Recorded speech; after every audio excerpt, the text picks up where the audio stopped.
Hello parents, मेरा नाम है डॉक्टर नीरज गुप्ता और मैं एक पीडियाट्रिशियन हूँ। तो जनरली मैं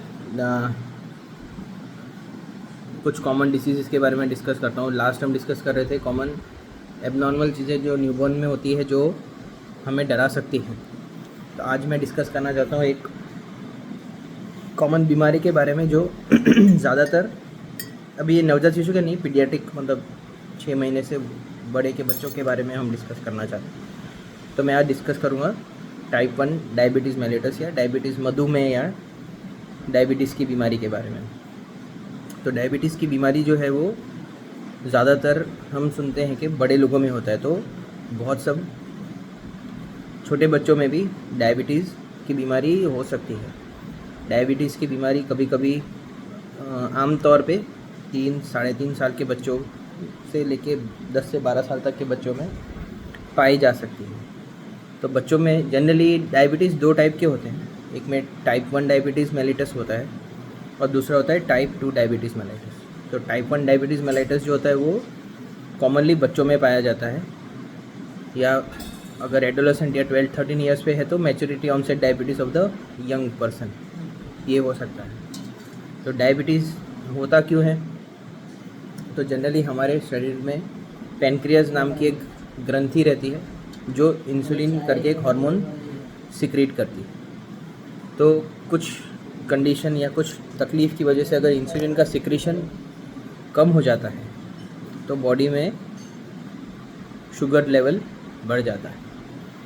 तो ज़्यादातर ये बीमारी के शुरुआती लक्षण में बच्चे बहुत ज़्यादा पेशाब करते हैं, बहुत ज़्यादा पानी पीते हैं और वज़न कम होता है, और कई बार बहुत ज़्यादा बच्चों को भूख भी लगती है। तो इसको पॉलीयूरिया, पॉलीफेजिया और पॉलीडिप्सिया बोलते हैं। तो जनरली पीडियाट्रिक या छोटे बच्चों में अगर ये बीमारी पाई जाती है तो ये ऑटो इम्यून बीमारी होती है। मतलब ऑटो इम्यून मतलब अपने शरीर के बॉडी के जो सेल जो रहते हैं वही अपने बच्चे के बॉडी के सेल के सामने फाइट करने लग जाते हैं।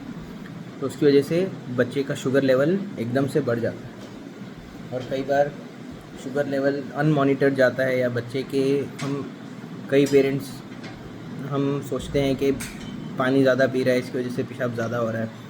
तो कई बार ये सिम्टम्स अगर इग्नोर हो जाते हैं तो बच्चे के शरीर में एसिड बढ़ जाता है, जिसको डायबिटिक कीटोएसिडोसिस कहते हैं। तो अगर डायबिटिक कीटोएसिडोसिस होता है तो बच्चे को हमें तुरंत आईसीयू में भर्ती करने की ज़रूरत पड़ती है और ज़रूरी रिपोर्ट करनी पड़ती है। तो ये तो हो गया डायबिटीज़ कैसे होता है, क्यों होता है, उसका डिटेल्स। तो इलाज क्या होता है?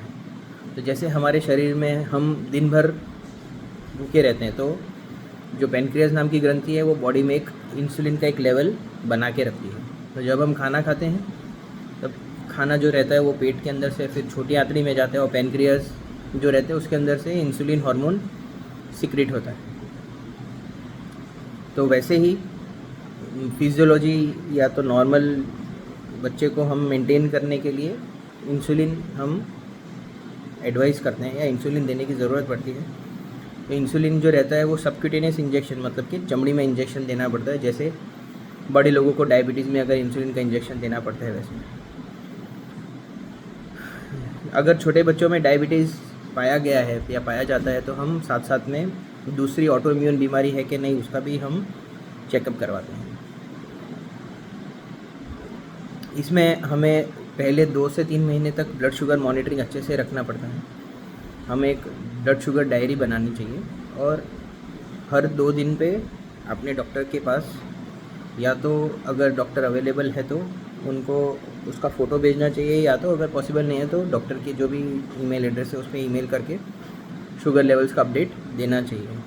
तो स्लाइडिंग स्केल बोलते हैं, वो एक मेडिकल टर्मिनोलॉजी है, पर आपका जो भी डॉक्टर है वो डेफिनेटली आपको इंसुलिन का डोज कितना बढ़ाना, कैसे बढ़ाना वो बताएंगे। एक इम्पॉर्टेंट चीज़ है, बच्चों में शुगर लेवल कंट्रोल करने के लिए हम पेरेंट्स डरते हैं कि क्या खिलाएं क्या ना खिलाएं, तो उसके लिए मैं एक अलग से वीडियो बनाऊंगा। पर इन जनरल जब भी बच्चा इंसुलिन ले रहा है या इन जनरल जो भी खाना हम खा रहे हैं तो उसमें हम डाइट में कार्बोहाइड्रेट, प्रोटीन और फैट का सही प्रोपोर्शन चाहते हैं।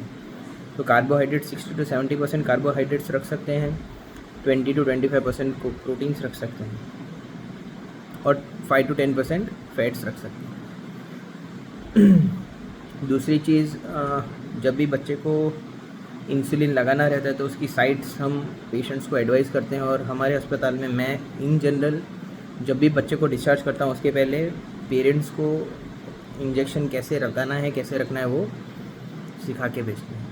तो इंसुलिन का इंजेक्शन जो रहता है वो 2 टाइप के आते हैं, एक लॉन्ग एक्टिंग और शॉर्ट एक्टिंग। तो उसको फ्रिज के पास वाले एरिया में स्टोर करना चाहिए, जो घर का जो सबसे ठंडा एरिया रहता है वहाँ पे स्टोर करना चाहिए। दूसरी चीज़, डाइट चार्ट जो है वो आप इजीली ऑनलाइन कहीं भी आपको मिल सकता है। फिर भी डाइट के लिए मैं अलग से एक वीडियो बना दूंगा, जो डायबिटीज़ वाले बच्चों के लिए हम चाहते हैं, डायबिटीज़ वाले बच्चे में।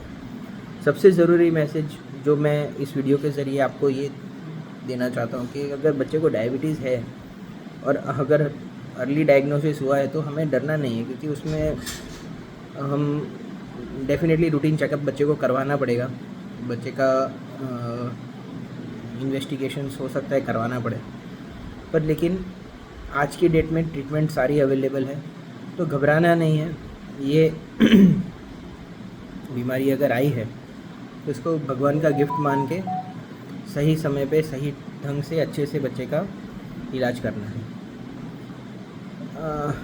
आई होप ये मैसेज आपको इन्फॉर्मेटिव लगा हो। तो कुछ भी क्वेरीज़ हो तो आप डेफिनेटली मुझे पूछ सकते हैं। मेरा नंबर मोस्टली सबके पास है ही, अदरवाइज़ मैं इंस्टाग्राम पे भी यूट्यूब पे ये वीडियो डाल देता हूँ। धन्यवाद।